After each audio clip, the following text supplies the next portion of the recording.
കഴിഞ്ഞ ദിവസം ഹോർമസ് കടലിടുക്കിലേക്ക് കടന്ന അമേരിക്കയുടെ 3 യുദ്ധക്കപ്പലുകൾക്ക് എന്താണ് സംഭവിച്ചത്? ഡൊണാൾഡ് ട്രംപ് സുരക്ഷിതമാണ് എന്ന് പറയുമ്പോൾ തന്നെ ഇന്റലിജൻസ് റിപ്പോർട്ടുകൾ എന്താണ് പറയുന്നത് എന്നാണ് നമ്മൾ പരിശോധിക്കുന്നത്. ഇവിടെ പ്രധാനമായും അമേരിക്കയുടെ ഏറ്റവും പ്രധാനപ്പെട്ട 3 ഡിസ്ട്രോയറുകളാണ് ഈ കടലിലേക്ക് കടന്നത്. അതായത് ഇറാൻ ഇപ്പോൾ ഉപരോധം ഏർപ്പെടുത്തിയിരിക്കുന്ന ഹോർമുസ് കടലിടുക്കിലേക്ക് കടക്കുകയായിരുന്നു. ഈ 3 കപ്പലുകൾ ഇത് ഡിസ്ട്രോയറുകളാണ് എന്ന് പറഞ്ഞാൽ മിസൈലുകൾ, ഡ്രോണുകൾ ഇതിനെയെല്ലാം തകർക്കാൻ സംവിധാനങ്ങൾ പൂർണ്ണമായി ഒരുക്കിയിട്ടുള്ള പ്രതിരോധ മിസൈലുകൾ ധാരാളമുള്ള റഡാർ സംവിധാനങ്ങളുള്ള യുദ്ധക്കപ്പലുകളാണ് ഈ 3. ഈ യുദ്ധക്കപ്പലുകളെ കാണുമ്പോൾ തന്നെ ഇതിന്റെ റഡാറുകളും അതുപോലെ തന്നെ ഇതിന്റെ സംവിധാനങ്ങളും നമുക്ക് മനസ്സിലാക്കാൻ സാധിക്കും. അമേരിക്കയുടെ USS ട്രക്സ്റ്റൺ എന്നറിയപ്പെടുന്ന DDG-3, അതുപോലെ തന്നെ രണ്ടാമത്തേത് DDG-87 എന്ന നമ്പറിലുള്ള മാസോൺ എന്ന് പറയുന്ന മറ്റൊരു യുദ്ധക്കപ്പലാണ്. അതുപോലെ തന്നെ മറ്റൊന്ന് US റാഫായിൽ എന്നറിയപ്പെടുന്ന മറ്റൊരു യുദ്ധക്കപ്പൽ. ഈ 3 കപ്പലുകളാണ് ഹോർമുസ് കടലിടുക്കിലേക്ക് കടന്നത്. ഈ കപ്പലുകൾ ഹോർമുസ് കടലിടുക്കിന്റെ ഭാഗത്തേക്ക് എത്തിയതിനു ശേഷം ഇറാന്റെ ഒരു എണ്ണ ടാങ്കർ നേരെ ആക്രമണം നടത്തുകയായിരുന്നു. ഉടനെ ഇറാന്റെ IRGC ശക്തമായ തിരിച്ചടി നൽകി. ഈ തിരിച്ചടിയിൽ ഈ കപ്പലുകൾക്ക് എന്ത് സംഭവിച്ചു? ഒന്നാമത്തെ കാര്യം, ഈ കപ്പലുകൾ അവിടെ പിടിച്ചു നിൽക്കുകയല്ല ചെയ്തത്, ഉടനെ ഓടി രക്ഷപ്പെടുകയാണ് ഉണ്ടായത്. എന്നാൽ ഈ കപ്പലുകൾ അവിടെ ഈ ആക്രമണങ്ങളിൽ പ്രതിരോധിച്ച് പിടിച്ചു നിൽക്കുകയല്ല ചെയ്തത്. ഇവിടെ നിങ്ങൾ കാണുന്ന ഈ ഒരു ക്ലോസ് ഇൻ വെപ്പൺ സിസ്റ്റം എന്നറിയപ്പെടുന്ന ഒരു വെപ്പൺ സിസ്റ്റം ഈ കപ്പലുകളിലെല്ലാം മുൻഭാഗത്ത് കാണാൻ സാധിക്കും.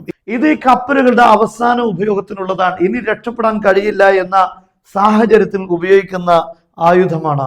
ഇതിന് ഏകദേശം 3 കിലോമീറ്റർ മാത്രമാണ് ദൂരപരിധിയുള്ളത്. എന്ന് പറഞ്ഞാൽ നമ്മൾ ഒരു തേനീച്ച കൂട്ടത്തിൽ അകപ്പെട്ട് കഴിഞ്ഞാൽ നമ്മുടെ കയ്യിൽ എന്തെങ്കിലും മുണ്ടെടുത്ത് നമ്മൾ വീശി ഈ തേനീച്ചകളിൽ നിന്നും നമ്മൾ എസ്കേപ്പ് ആകാൻ വേണ്ടി ശ്രമിക്കുകയാണ്. ഈ തേനീച്ചകളെ പ്രതിരോധിക്കുക എന്നതല്ല, അവിടെ നിന്ന് തൽക്കാലം രക്ഷപ്പെടാൻ വേണ്ടി ഉപയോഗിക്കുന്ന ചില മാർഗങ്ങൾ. അതുപോലെ കപ്പലുകളിൽ ഉപയോഗിക്കുന്ന ക്ലോസ് ഇൻ വെപ്പൺ സിസ്റ്റം ഉപയോഗിച്ചുകൊണ്ടാണ് ഈ കപ്പലുകൾ രക്ഷപ്പെട്ടത് എന്നത് തന്നെ ശക്തമായ ആക്രമണം IRGCയിൽ നിന്നുണ്ടായിരുന്നു. ഇതിനെ പ്രതിരോധിക്കാൻ ഡിസ്ട്രോയറുകൾക്ക് സാധിച്ചിട്ടില്ല. ഈ ഡിസ്ട്രോയറുകൾ ആക്രമിക്കപ്പെട്ടു എന്ന് തന്നെയാണ് ഇതിൽ നമുക്ക് മനസ്സിലാക്കാൻ സാധിക്കുന്നത്. ഈ കാര്യം ഇന്റലിജൻസ് റിപ്പോർട്ട് തന്നെ പറയുന്നത് ഡാമേജ് സംഭവിച്ചിട്ടുണ്ട് to American enemy and 3 enemy invading ships quickly flood the Strait of Hormuz area എന്നാണ്. ഈ കപ്പലുകൾക്ക് നേരെ ഇറാന്റെ ആക്രമണങ്ങൾ ഡാമേജ് ഈ കപ്പലുകളിൽ ഉണ്ടാക്കിയിട്ടുണ്ട് എന്നും ഉടനെ തന്നെ ഈ അധിനിവേശം നടത്തി ഇറാന്റെ പ്രതിരോധ ഏരിയകളിലേക്ക് എത്തിയ കപ്പലുകൾ ഉടനെ തന്നെ ഓടി രക്ഷപ്പെടുകയാണ് ഉണ്ടായത് എന്നും ഇന്റലിജൻസ് റിപ്പോർട്ടുകൾ സൂചിപ്പിക്കുന്നു. ഇനി ട്രംപ് തന്നെ ഇതിനെക്കുറിച്ച് എന്താണ് പറഞ്ഞത് എന്ന് നമുക്ക് നോക്കാൻ സാധിക്കും. Saying the vessels would rejoin our naval blockade എന്നാണ്. അതായത് ഈ കപ്പലുകൾ, ഈ 3 കപ്പലുകളും ഉടനെ തന്നെ നമ്മുടെ പ്രതിരോധ കപ്പലുകളിൽ ഇറാന്റെ ഉപരോധം ഏർപ്പെടുത്താൻ വേണ്ടി വിന്യസിച്ചിട്ടുള്ള ഈ കപ്പലുകൾ ഉടനെ തന്നെ ഉപരോധത്തിലേക്ക് അവർ കടന്നു വരും എന്നാണ് പറഞ്ഞിരിക്കുന്നത്. എന്ന് പറഞ്ഞാൽ നിലവിൽ ഇപ്പോൾ എങ്ങോട്ടാണ് ഈ കപ്പലുകളെ എത്തിച്ചിരിക്കുന്നത്, എന്ത് മെയിൻ്റനൻസിന് വേണ്ടിയാണ് എത്തിച്ചിരിക്കുന്നത്?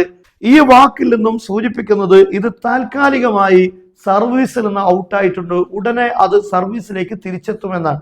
എന്ന് പറഞ്ഞാൽ വലിയ കേടുപാടുകളൊന്നും സംഭവിച്ചിട്ടില്ല, പരിഹരിക്കാൻ സാധിക്കും എന്നതാണ് റീജോയിൻ അവർ നാവൽ ബ്ലോക്കേഡ് എന്ന് പറഞ്ഞതിൽ നിന്ന് നമുക്ക് മനസ്സിലാക്കാൻ സാധിക്കുക. ട്രംപ് ഒന്നും സംഭവിച്ചിട്ടില്ല, ഇറാനെ തകർത്തു എന്നൊക്കെയാണ് പറയുന്നത്. നിങ്ങൾ ആലോചിക്കേണ്ടത് ഈ ട്രംപിന്റെ വാക്കുകൾക്ക് എന്തെങ്കിലും വിലയുണ്ടോ? കാരണം ഇറാന്റെ നാവികസേന പൂർണ്ണമായും തകർത്ത് കളഞ്ഞു ഇല്ല എന്നാണ് പറഞ്ഞത്. ഇപ്പോൾ ഈ ഡിസ്ട്രോയറുകൾ വെറുതെയാണ് ഓടി രക്ഷപ്പെട്ടത്. അമേരിക്കയുടെ സെൻകോം തന്നെ പറയുന്നത് ചരിത്രത്തിലില്ലാത്ത, ഏറ്റവും സമാനതകളില്ലാത്ത ഒരു ആക്രമണമാണ് ഇറാൻ ഈ കപ്പലുകൾക്ക് നേരെ നടത്തിയത് എന്നാണ്. കാരണം ഈ 3 കപ്പലുകൾ, 3 ഡിസ്ട്രോയറുകൾ എന്ന് പറഞ്ഞാൽ അത് അത്രമാത്രം ശക്തമാണ്. ഒരു യുദ്ധത്തിൽ ഉപയോഗിക്കാൻ ആവശ്യമായ വലിയൊരു സംവിധാനമാണത്. അത്രയും വലിയ സംവിധാനം ഇറാന്റെ ഈ ഒരു ഏരിയയിലേക്ക് കടക്കുമ്പോൾ തീർച്ചയായും അതിനെ തുരത്തുക എന്നത് ഇറാന്റെ അനിവാര്യമായ ഒരു ഘടകമാണ്. അതുകൊണ്ട് തന്നെ അതിന് മാക്സിമം പവർ ഉപയോഗിച്ച് ഇറാൻ ആക്രമണം നടത്തിയിട്ടുണ്ടാകും. ഇറാൻ പറയുന്നത് 8 ക്രൂസ് മിസൈലുകൾ ഉപയോഗിച്ച് എന്നാണ്. അവരെ പുറത്തുവിട്ടത് പ്രകാരം അബു മഹ്ദി എന്നറിയപ്പെടുന്ന ആന്റി ഷിപ്പ് മിസൈലുകളാണ് ഉപയോഗിച്ചിട്ടുള്ളത്.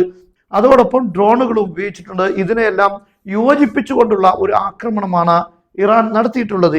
ഇതെല്ലാം ഉണ്ടായി എന്ന് അമേരിക്കയുടെ സെൻകോം സമ്മതിക്കുന്നു. അപ്പോഴും അമേരിക്കൻ പ്രസിഡന്റ് ഡൊണാൾഡ് ട്രംപ് പറയുന്നത് ഇറാന്റെ നാവികസേന ഇല്ലാതായി തീർന്നുപോയി എന്നാണ്. എന്തായാലും ഒരു കാര്യം ഉറപ്പാണ്, പ്രസിഡന്റ് പറയുന്നത് റീജോയിൻ അവർ നാവൽ ബ്ലോക്കേഡ് എന്നാണ്.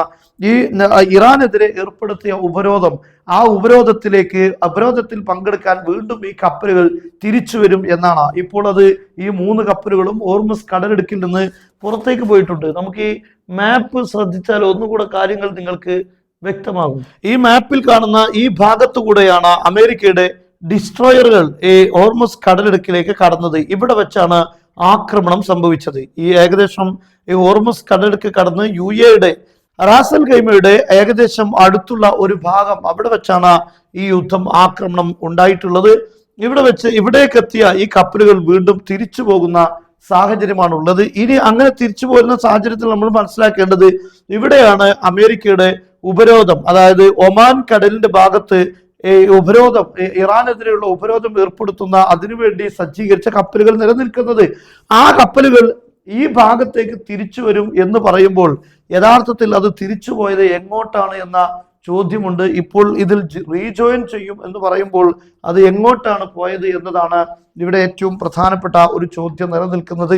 എന്തായാലും അമേരിക്കക്ക് തുല്യതയില്ലാത്ത തിരിച്ചടികളാണ് ഇറാൻ നൽകിക്കൊണ്ടിരിക്കുന്നത്. ഈ ഒരു യുദ്ധത്തിലൂടെ ഇറാൻ അവർ ലക്ഷ്യം വെച്ചിട്ടുള്ള പല കാര്യങ്ങളും നേടിയെടുക്കാൻ തന്ത്രപരമായിട്ടാണ് അവർ നീങ്ങുന്നത് എന്ന കാര്യം വ്യക്തമാണ്. അമേരിക്കയെ വലിയ ഒരു ഗർത്തത്തിലേക്ക് തന്നെ, വലിയൊരു കെണിയിൽ തന്നെയാണ് അവർ അകപ്പെടുത്തിയിരിക്കുന്നത്.